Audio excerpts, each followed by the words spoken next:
tarde, querida Andréia. Olá, olá, boa tarde. Tudo bem? Tá tudo Bem-vinda aí bem? ao Ponte Aérea.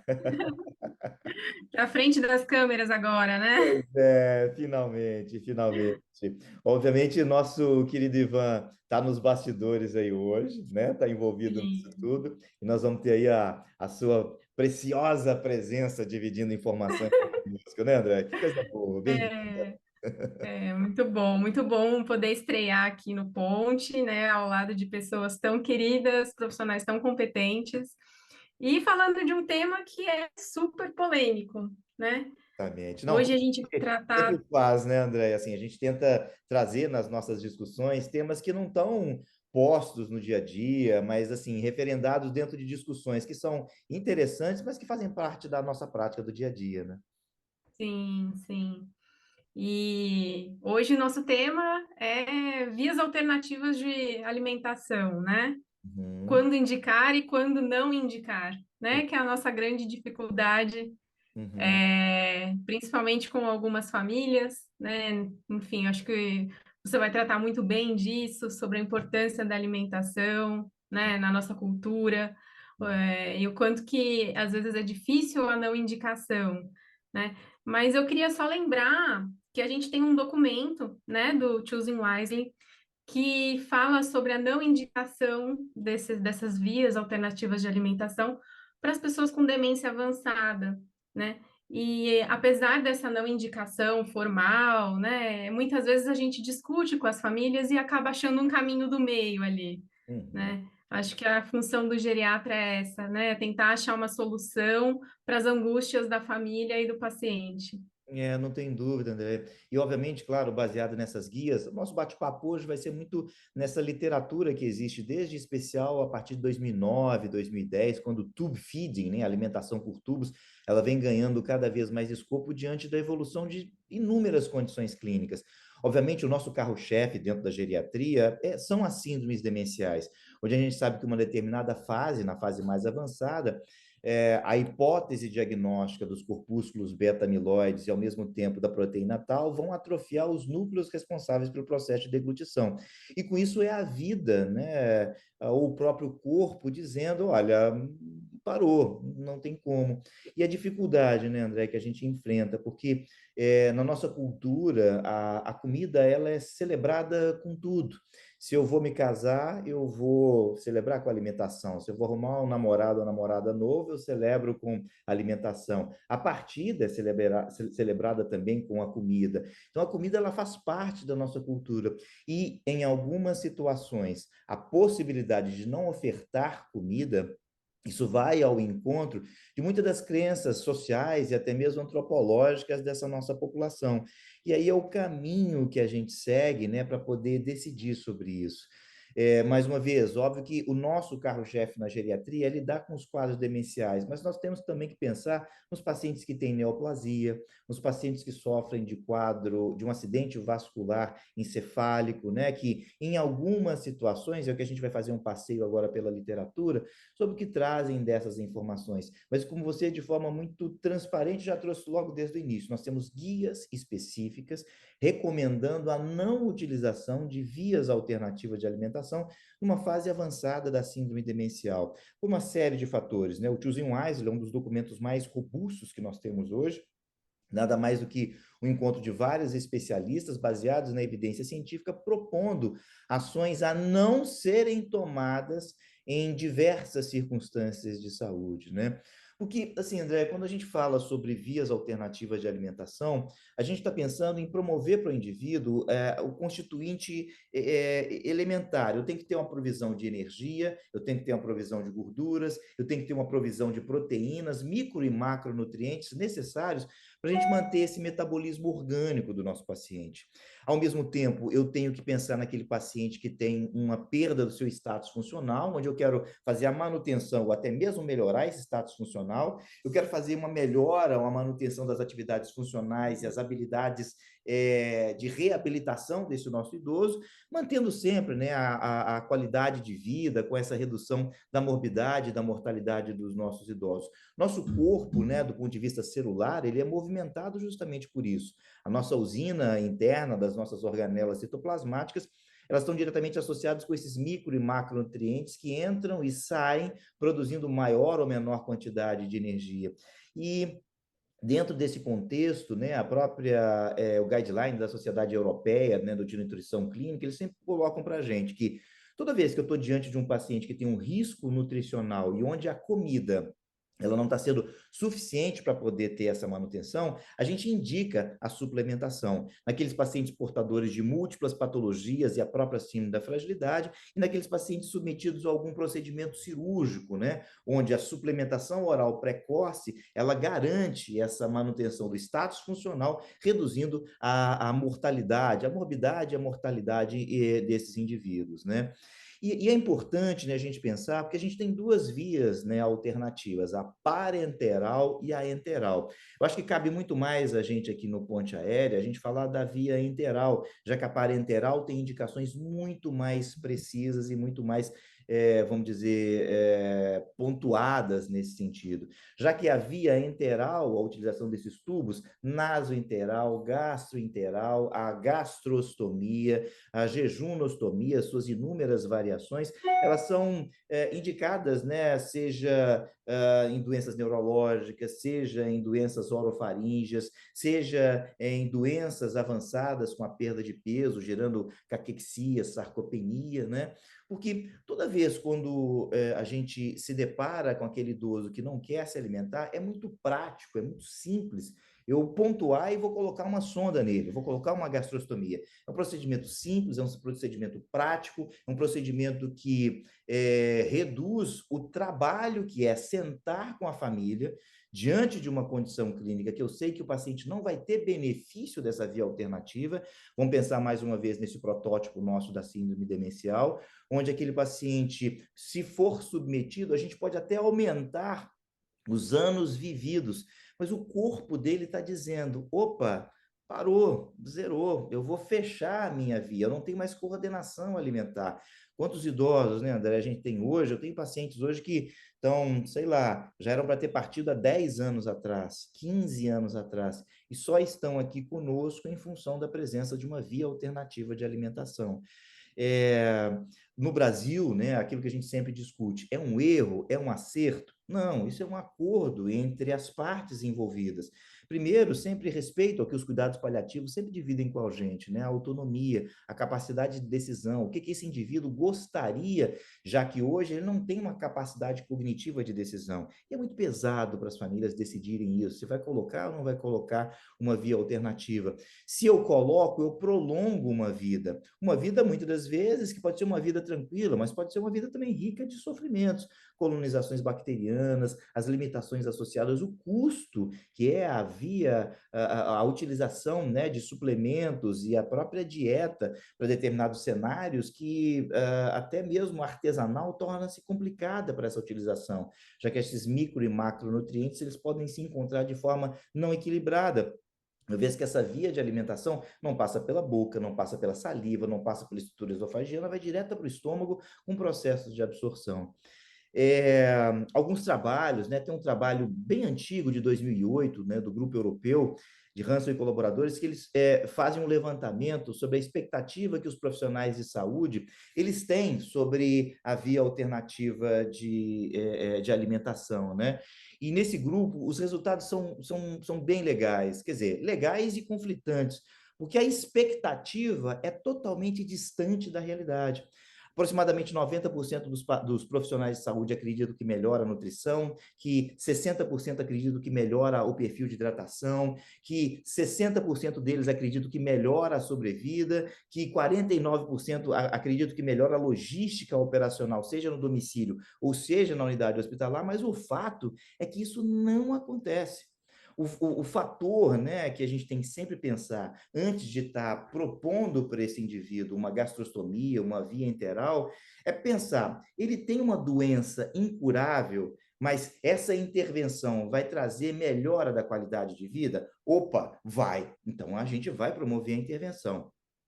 O segundo item, o paciente vai se beneficiar dessa intervenção, ele tem condições de ter essa manutenção e o cuidado, porque, volto a dizer, né, André, o procedimento de uma gastrostomia é muito simples. Um pequeno bottom, que a gente faz um corte, claro, nas mãos de um bom profissional. Essa gastrostomia, muitas vezes, até em 24 horas, esse paciente já pode estar sendo alimentado. A gente tem que saber, né, se os benefícios dessa intervenção, elas suplantam os riscos, se há recursos materiais para essa manutenção e se o representante legal ou até mesmo o paciente, eles concordam, né, com essa via alternativa. Porque, assim, as contraindicações, elas nem são tão severas. Claro, se eu tiver uma coagulopatia, se eu tiver uma trombocitopenia, se eu tiver a normalidade da parede abdominal, se eu tiver, enfim, infarto recente, se eu tiver ascite, um quadro séptico, não está indicado, não é o momento da gente promover uma via alternativa. E as complicações são muito pequenas, né? Sim, o risco de complicações a longo prazo tem muito mais a ver com aspiração, com hemorragia, pequenas perfurações, fístulas. E o que a gente sabe, a presença da via alternativa, numa gastrostomia, por exemplo, ela não exime o paciente de continuar broncoaspirando. Então, esse argumento que é muito utilizado não vai evitar essa broncoaspiração. A gente sabe que isso não é real. A evidência está posta aí para a gente, né, nesse sentido. Uma E, coisa que eu penso, uma coisa que eu penso muito é a questão da cascata iatrogênica, né? Que muitas vezes quem indica a primeira vez acaba não pensando nisso. Então, o paciente chega num pronto-socorro, um paciente idoso, já com uma demência avançada, por qualquer motivo, uma itu, né? Enfim, um delírio hipoativo, indicam uma sonda, o paciente passa a ficar agitado, e aí tem que ficar contido mecanicamente, com medicação, perdão, com contenção física, né? E o quanto que isso vai prolongando a estadia dele no ambiente hospitalar, né? E vai dando outras complicações. Ele fica muito tempo internado, faz uma lesão por pressão, enfim. Essa indicação ela isso, tem que né, ser muito Andréia? precisa, né? As lesões de asa do nariz, as sinusopatias crônicas na presença de uma sonda, porque tem um trabalho, é uma revisão sistemática que está na Cochrane de 2015, 2015, isso mesmo. Ela faz uma comparação entre a sonda nasoentérica versus a gastrostomia, né? E nesse trabalho, nessa meta-análise, é para analisar a segurança de um comparado com o outro. E é muito interessante, porque assim, do ponto de vista de mortalidade, não há diferença se eu coloco uma sonda nasoentérica ou se eu coloco uma gastrostomia. Agora, os eventos adversos durante o procedimento, eles são muito maiores na sonda nasoentérica comparado com a gastrostomia. Do ponto de vista nutricional, não há qualquer diferença, mas a qualidade sensória e de percepção do próprio paciente, ela é muito melhor quando eu faço uma gastrostomia. E em relação até mesmo nos dias de internação, também não tem diferença. Mas se a gente está pensando na qualidade de vida desse nosso idoso, se há uma indicação, é não fazer sonda, é a gente fazer sim a gastrostomia e promover para ele essa melhora sensória, né, essa proteção sensória.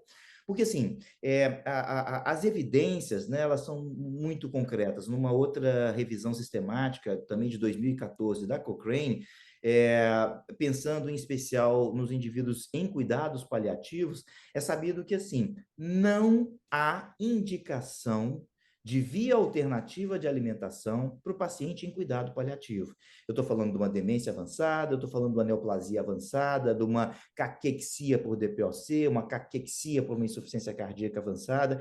Então, quando o paciente está em paliação e definidos os cuidados paliativos, eles não estão qualquer indicação. A gente pode pensar, por exemplo, nos casos de neoplasias, né? Determinadas neoplasias, têm um benefício a curto prazo, mas desde que essas neoplasias elas tenham uma potencial cura. Agora, se é neoplasia e o paciente está em paliação, não há qualquer indicação dessa via alternativa também da alimentação.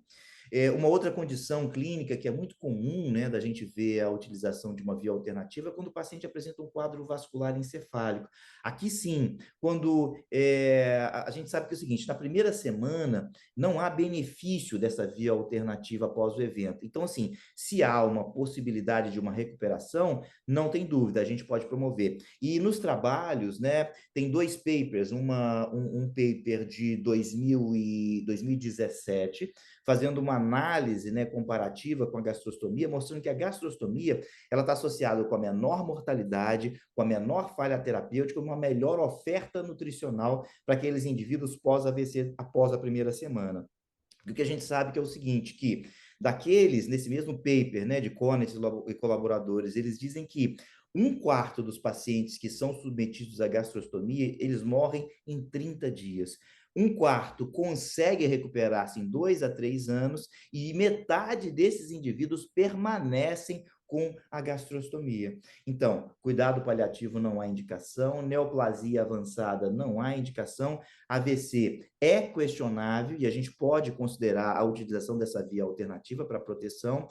A esclerose lateral amiotrófica, em especial, há uma indicação formal de gastrostomia, já que esse paciente está presente, ele está lúcido, o aspecto nutricional pode trazer um grande benefício para as inúmeras morbidades que ele pode apresentar, a própria questão da composição corporal.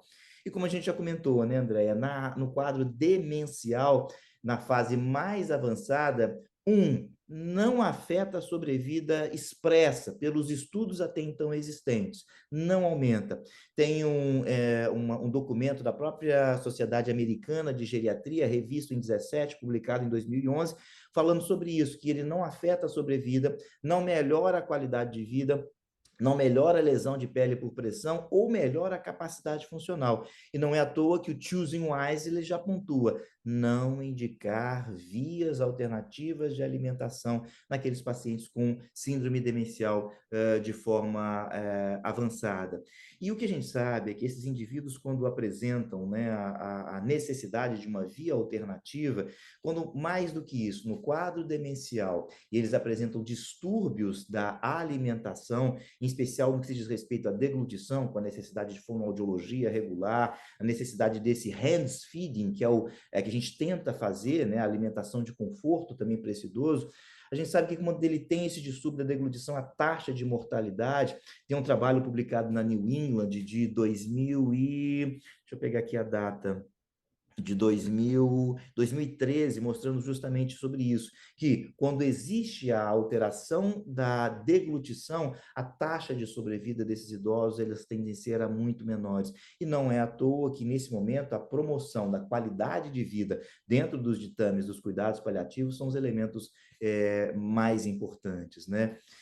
E a participação da equipe, né? Nesse momento, a equipe multi é fundamental. Sim, sim. Ter um fonoaudiólogo na assistência, ter um psicólogo na assistência, né? Enfim, acho que toda a equipe de enfermagem, esse é um momento crucial, né? É um momento que algumas pessoas falam, não, não tem nada para fazer. Não, não, esse é um momento que tem muitas coisas para fazer, né? Tem muitos cuidados a serem promovidos e com a participação de muita gente, né? Pois é.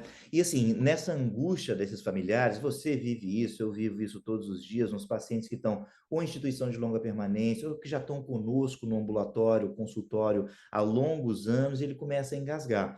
Preventivamente, a gente começa a solicitar a ação do colega da fonoaudiologia, ao mesmo tempo da psicologia, para estar dando esteio de proteção a esse corpo familiar adoecido. É como a gente sabe, né, André? Não é só o idoso que adoece, mas a família inteira ela tem essa percepção e essa sensação, muitas das vezes, de um luto contínuo e de uma partida não presente. Vamos pensar mais uma vez no protótipo nosso, que é a doença de Alzheimer.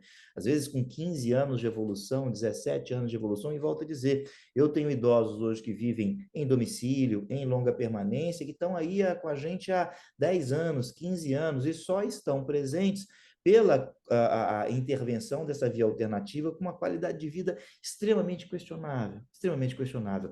Ao mesmo tempo, o nosso respeito para as decisões da família, para a autonomia. A gente sempre pergunta, né? O que que seu pai gostaria? O que que sua mãe, sua avó gostaria? Será que ela gostaria de estar aqui presente como alimentação e a cabeça, né? A cognição, a interação alheia ao meio? Será que ela gostaria de estar passando? Não, ela gostaria de ficar conosco, ter essas alterações presentes ou não presentes, mas isso é extremamente questionável. Daí a importância, né, Andréia, das diretivas antecipadas de vontade. Ter junto às minhas decisões, as decisões dos meus entes queridos, o que, que eu desejo para uma etapa mais avançada. E o que a gente tem que pensar é agora, é nesse momento.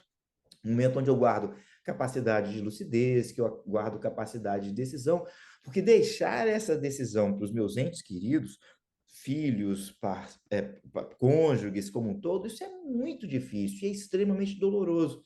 E é doloroso porque, assim, as duas vias são super complicadas se a gente chega nesse momento. Essa semana mesmo, discutindo com a família que chega à instituição de longa permanência para uma idosa que até então estava bem, mas quando a gente vai fazer a avaliação geriátrica ampla, avalia psicóloga, avalia serviço social, avalia fisioterapia, avalia enfermagem, olha, está numa demência na fase mais avançada e ela está engasgando. E quando chega nesse cenário engasgando, colocar alimento nessa etapa, a gente vai incorrer em erro. E a decisão dessa família? Se ela opta pela não gastrostomia, a gente sabe que eu não dando alimento, o paciente vai entrar em falência de todos os órgãos e vai partir no intervalo variável de acordo com as reservas que ele tem. 3 meses, 6 meses, né? E o contrário também, se coloca uma via alternativa, pode ser até cômodo, até prático, mas vai aumentar e prolongar, em algumas situações, uma vida que a gente questiona que vida é essa, né, André? Então, essa é uma preocupação muito grande, porque nós estamos cada vez mais velhos. A prevalência da síndrome demencial, em especial o protótipo da doença de Alzheimer, a partir dos 85 anos de idade, dados nossos, dados aí de São Paulo, dados da professora Sônia Bruck, dados daqui do Rio de Janeiro, de que cada 10 pessoas acima de 85 anos de idade, a prevalência varia de 46% até 57%. Então, assim, a gente tem mais uma epidemia, que é a questão da síndrome demencial com protótipo da doença de Alzheimer, que a gente não tem uma cura efetiva, a gente tem medidas de prevenção, que já já a gente vai comentar sobre isso, né, em outros ponte aérea, mas o fato é que, uma vez estabelecida essa condição clínica, pensando aqui no nosso bate-papo na via alternativa de alimentação, isso tem que estar muito bem organizado, muito bem preparado, né? E isso não é fácil, não é uma decisão simples, não é uma decisão imediata, ela requer, como você mesmo disse, a questão da equipe, para que a gente esteja totalmente alinhado. Eu me lembro uma vez que do núcleo ambulatorial, onde a gente faz aqui, tinha uma colega da nutrição que entrou e ávida nesse processo dentro da formação dela, porque nós não somos ensinados a isso. A gente acaba aprendendo e hoje, felizmente, cada vez mais vem sendo dividida essa informação. A Economist, né, a revista americana de economia, ela publica a cada 5 anos o ranking dos melhores países para se morrer no mundo. Em 2010, o Brasil era o terceiro pior país do mundo para se morrer, porque não existiam políticas públicas, não existiam cursos de formação, não existiam métricas ensinando adequadamente como cuidar, né? Em especial nessa fase mais avançada. Em 2015, a gente saiu do ranking de terceiro pior para o 43º pior, num ranking de 88. Isso por iniciativas do Brasil inteiro, né? Das políticas públicas, dos inúmeros profissionais lidando com cuidado paliativo. 2020 a gente não teve essa publicação em função do próprio Covid, né? Mas eu acredito que a gente vai estar até um pouco melhor, porque hoje a gente já tem inúmeros cursos de pós-graduação, a área de atuação em cuidado paliativo, o próprio Oxford, que é o Tratado de Paliação, com um capítulo imenso só sobre tube feeding, sobre alimentação, parte da leitura, né, que a gente divide aqui para partilhar com vocês também. E por fim, assim, acho que talvez, André, as grandes recomendações que a gente tem hoje, né? A American Geriatric Society, nesse documento lá de 2011, revisitado em 2013, revisitado em 2017, ele pontua que, assim, a via alternativa percutânea, ela não é recomendada para os idosos em fase avançada de demência, né? O nosso principal, a nossa prioridade é o hands feeding, junto com a equipe da fonoaudiologia, dar essa alimentação de prazer. E assim, é claro, né, essa via percutânea, ela pode ser ou não aceita pela sua família ou pelo próprio paciente. E nessas revisões sistemáticas nas quais a gente se baseia, todas elas já pontuam que não há clareza nesse protótipo da síndrome demencial ou no cuidado paliativo para isso tudo. Então, assim, como recomendação final, a gente tem que pensar que há indicação nas neoplasias, caso essa neoplasia tenha um bom prognóstico, se tem uma disfagia severa associada ao AVC após a primeira semana de indicação, há indicação de uma via alternativa, a gastrostomia superior à sonda nasentérica, na esclerose lateral amiotrófica, e aquilo que não há nenhuma indicação, na demência avançada, na primeira semana após o AVC, ou nos quadros de caquexia e eficientemente de cuidado paliativo. Então, eu acho que o que é fundamental para que nós tomemos essa decisão enquanto equipe, enquanto grupo, é primeiro perguntar quem é o paciente, qual é a história desse paciente, qual é a condição, o que, que ele deseja, o que, que ele anseia ao longo da sua história de vida. Segundo ponto é qual é a condição clínica que ele tem, qual é a doença, qual é a patologia. É uma demência avançada? Não tem indicação. É um AVC depois da primeira semana? Opa, é uma neoplasia com bom prognóstico? E aí a gente vai pensar. E o terceiro item que é importante a gente pensar tem a ver com qual o prognóstico desse nosso paciente. Isso é tão difícil, né, Andréia? Porque, assim, quem somos nós para dizer quando cada um vai partir? Mas o fato é que existem inúmeras calculadoras que a gente consegue verificar isso. Uma que particularmente eu gosto muito, apesar de não ter tantas validações aqui no Brasil, é o e-prognosis, que é aberto, né, na literatura, que a gente estuda qual o cenário que o idoso está, quais são as indicações clínicas, e que eu acho super valoroso nessa ferramenta. Na verdade, é um site que agrega inúmeras ferramentas e prognoses, né? Mais uma vez citando para quem quiser anotar, em que ela, na verdade, ela propõe uma série de documentos, e muitos deles da cardiologia, muitos deles da endocrinologia, já que a métrica desse grupo profissional, dessa especialidade, é muito baseada na matemática mesmo. Mas o que é muito legal do e-prognose, que ele dá para a gente o olhar do investigador, do profissional de saúde, qual é a sua impressão de sobrevida nos próximos 5 anos. E com isso a gente tem uma certa noção do prognóstico e do grau de intervenção que a gente vai fazer nesse nosso paciente. Mas, via de regra, a gente tem que sempre pensar, né, André, na nossa capacidade funcional. Esse idoso tem capacidade funcional adequada? Se ele tem, maravilha, eu vou investir avidamente. E aqui não só nas vias alternativas, mas em todas as medidas de prevenção primária, secundária e etc, para esse nosso perfil de idoso, né? Então, assim, considerando as vias alternativas, era mais ou menos isso que eu queria partilhar. E, claro, estamos abertos aí a perguntas, a questionamentos, né? A gente vai deixar parte das referências nas quais, em especial as revisões sistemáticas aqui, o próprio Choosing Wisely, para que vocês não acreditem na gente, mas que vocês leiam, tomem as próprias conclusões e, a partir daí, a gente estabeleça um excelente debate. É isso mesmo. E lembrando a importância daquele acordo que a gente faz com as famílias, né? Que às vezes a gente tem noção da clara não indicação, mas a família ainda está um pouco resistente, e a gente tenta achar um caminho do meio. Eu gosto muito dessa palavra, né? Dessa frase, caminho do meio, né? Foi uma das nossas preceptoras de Jundiaí que sempre fala isso. Vamos achar um caminho do meio, né? E sempre, claro, né, embasado em conhecimento científico, mas também embasado no conhecimento que a família tem do paciente, Não, né? não tem dúvida. E E até isso é porque fundamental. Até porque, né, André, assim, a gastrostomia é um processo tão simples de realizar, mas também tão simples de ser retirada. Em questão de horas, o orifício, o ósseo ali, ele se fecha rapidamente. Quantas vezes a gente já não viu um paciente com uma fase avançada em onde a família, não, eu quero gastrostomizar, e passou-se 3 meses, 4 meses, aquela anorexia ou aquela não alimentação, ela evolui com a melhora, com o trabalho da fono, com o trabalho de proteção, e esse paciente volta a se alimentar. Eu tenho vários casos nesse sentido. E volto a dizer, né, assim, a gente tem revisões sistemáticas, mas a gente precisa de muito mais estudo para poder esclarecer isso. E sempre nessa partilha, a decisão compartilhada, e vou adotar isso também, né, o caminho do meio. Muito bom, muito bom. É isso, é isso.